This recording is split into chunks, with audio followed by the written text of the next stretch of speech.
देश में 10 और 20 रुपए के नए नोट आने वाले हैं। सरकार इन नोटों के फील्ड ट्रायल को मंजूरी दे चुकी है, लेकिन सबसे बड़ी बात यह है कि ये नए नोट आपके पास मौजूदा 10 और 20 रुपए के पुराने कागजी नोटों को रिप्लेस नहीं करेंगे, बल्कि ये पुराने नोटों के साथ ही चलते रहेंगे। तो फिर सरकार ये नए नोट आखिर ला क्यों रही है? ये नए नोट पुराने नोटों से कितने अलग होंगे, इनकी खासियतें क्या कुछ होंगी, इनका इस्तेमाल कब से शुरू हो सकता है, और सबसे बड़ा सवाल कि क्या ये आपको पुराने नोटों से रिप्लेस करने पड़ेंगे, हम आपको इसके बारे में सब कुछ बताएंगे इस वीडियो में। दरअसल केंद्र सरकार ने भारतीय रिजर्व बैंक यानी कि आरबीआई के 10 और 20 रुपए के पॉलीमर बैंक नोट के फील्ड ट्रायल को मंजूरी दे दी है, यानी कि अब आरबीआई बहुत जल्द इन नोटों की टेस्टिंग कर सकेगा। बता दें कि पहले हमने आपको कुछ दिन पहले खबर बताई थी कि आरबीआई 10 और 20 रुपए के पॉलीमर नोट्स लाने की तैयारी कर रहा है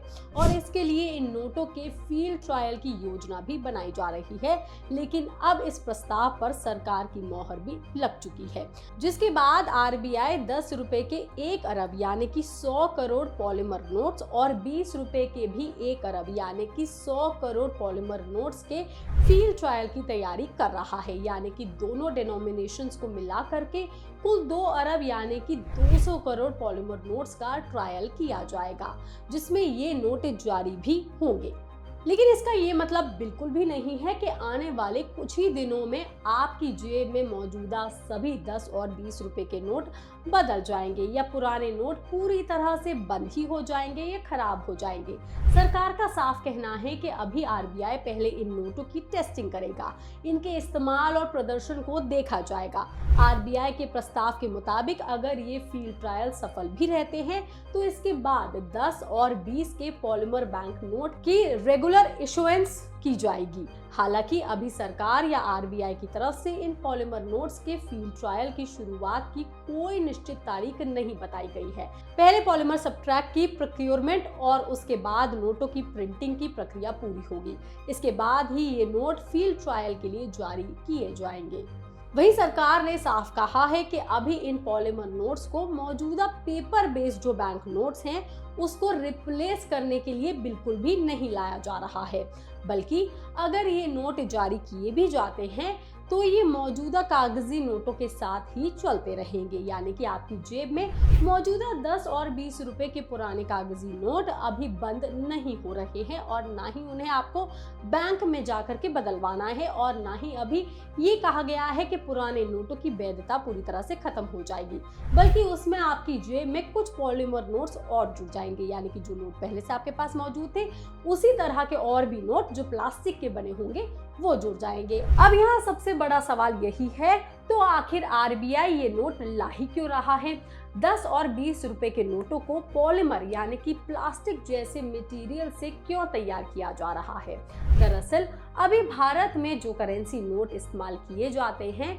वो खास तरह के कॉटन बेस्ड करेंसी पेपर से बनाए जाते हैं, लेकिन ये जो नए नोट हैं वो पॉलीमर यानी कि प्लास्टिक जैसे दिखने वाले सिंथेटिक मटेरियल से बने होंगे, जिससे पॉलीमर सब्सट्रैक्ट कहा जाता है। ये छोटे छोटे केमिकल यूनिट से बना होता है और यानी कि ये मॉलिक्यूल से जुड़ने से बनता है। आसान भाषा में समझे, ये जिस तरह का कागज लकड़ी के रेशों से बनता है उसी तरह से पॉलीमर एक खास तरह के प्लास्टिक बेस्ड मटेरियल से तैयार किया जाता है। लेकिन करेंसी नोटों में इस्तेमाल होने वाला पॉलीमर कोई सामान्य प्लास्टिक नहीं होता है। इसे खास तरीके से डिजाइन किया जाता है ताकि ये मजबूत हो, लंबे समय तक चले और इसमें सिक्योरिटी फीचर्स जोड़े जा सकते हैं ताकि नोट दिखने में थोड़ा चमकदार और प्लास्टिक जैसा भी लगे। दरअसल ये जो छोटे नोट होते हैं ये देश में सबसे ज्यादा इस्तेमाल होते हैं, यानी कि ये नोट लगातार एक हाथ से दूसरे हाथ में जाते हुए आपको दिख जाएंगे और इसी वजह से इन पर पानी, नमी, धूल,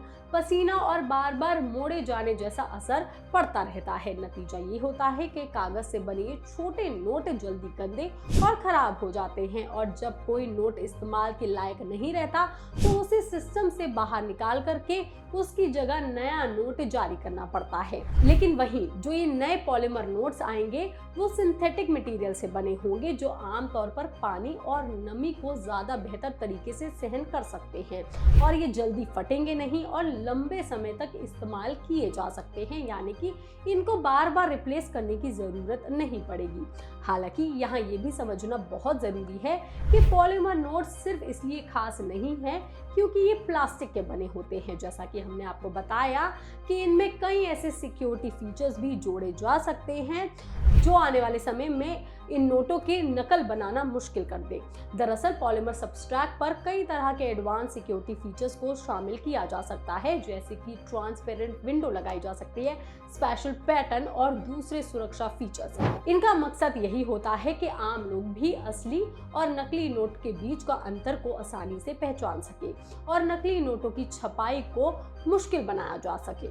हालांकि अभी आरबीआई ने इन 10 और 20 रुपए के पॉलीमर नोट्स का फाइनल डिजाइन सार्वजनिक नहीं किया है, इसलिए अभी ये कहना जल्दबाजी होगा कि जब ये नोट वास्तव में जारी होंगे तो उनका डिजाइन कैसा होगा, उनका रंग क्या होगा और उनमें कौन कौन से सिक्योरिटी फीचर इस्तेमाल किए जाएंगे। लेकिन फिलहाल इतना साफ हो गया है कि इन नोटों का फील्ड ट्रायल जरूर किया जाएगा और इसी दौरान ये भी देखा जाएगा कि असली जिंदगी में ये नोट कितने टिकाऊ साबित होते हैं, लोगों के बीच इनके इस्तेमाल का अनुभव कैसा रहता है और इन्हें बड़े स्तर पर जारी करना कितना व्यवहारिक और किफायती माना जाएगा। अब एक सवाल ये भी उठता है कि देश में यूपीआई और डिजिटल पेमेंट तेजी से बढ़ रहे हैं, तो क्या हमें पॉलीमर नोट्स आने से कैश के इस्तेमाल पर कोई बड़ा असर पड़ेगा? तो हम आपको बता दें कि सरकार के मुताबिक अभी ये पहले ही फेज में है और पॉलीमर नोट्स की रेगुलर जब ये इशुएंस होगी उसके बाद ही इसके डिजिटल पेमेंट पर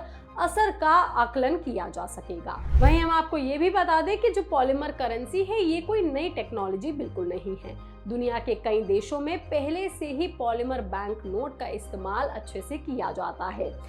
और इन देशों में शामिल है ऑस्ट्रेलिया, कनाडा और यूनाइटेड किंगडम जैसे देश हैं और अब भारत भी इस रेस में, इस लिस्ट में शामिल हो सकता है। हालांकि भारत जैसे बड़े देश में इस टेक्नोलॉजी को लागू करना इतना आसान नहीं होगा क्योंकि यहाँ पर हर दिन करोड़ों लोग कैश का इस्तेमाल करते हैं और 10 और 20 रुपए के नोटों का लगातार लोगों का इस्तेमाल होता है। इसलिए यहाँ इसको लागू करने में भी दिक्कतें आ सकती हैं क्योंकि पॉलीमर नोट की सबसे बड़ी जो चुनौती है वो इनकी लागत भी हो सकती है। इन नोटों को तैयार करने के लिए अलग तरह की टेक्नोलॉजी और मैन्युफैक्चरिंग प्रोसेस की भी जरूरत होती है, जिसकी वजह से जिसकी शुरुआती लागत पेपर बेस्ड नोट के मुकाबले बहुत ज्यादा हो सकती है। लेकिन दूसरी ही तरफ अगर पॉलीमर नोट्स ज्यादा लंबे समय तक चलते रहते हैं तो लंबे समय में इनकी ज्यादा शुरुआती लागत की भरपाई भी हो सकती है। यानी कि आरबीआई के सामने सिर्फ ये सवाल नहीं है कि पॉलीमर नोट्स मजबूत है या नहीं,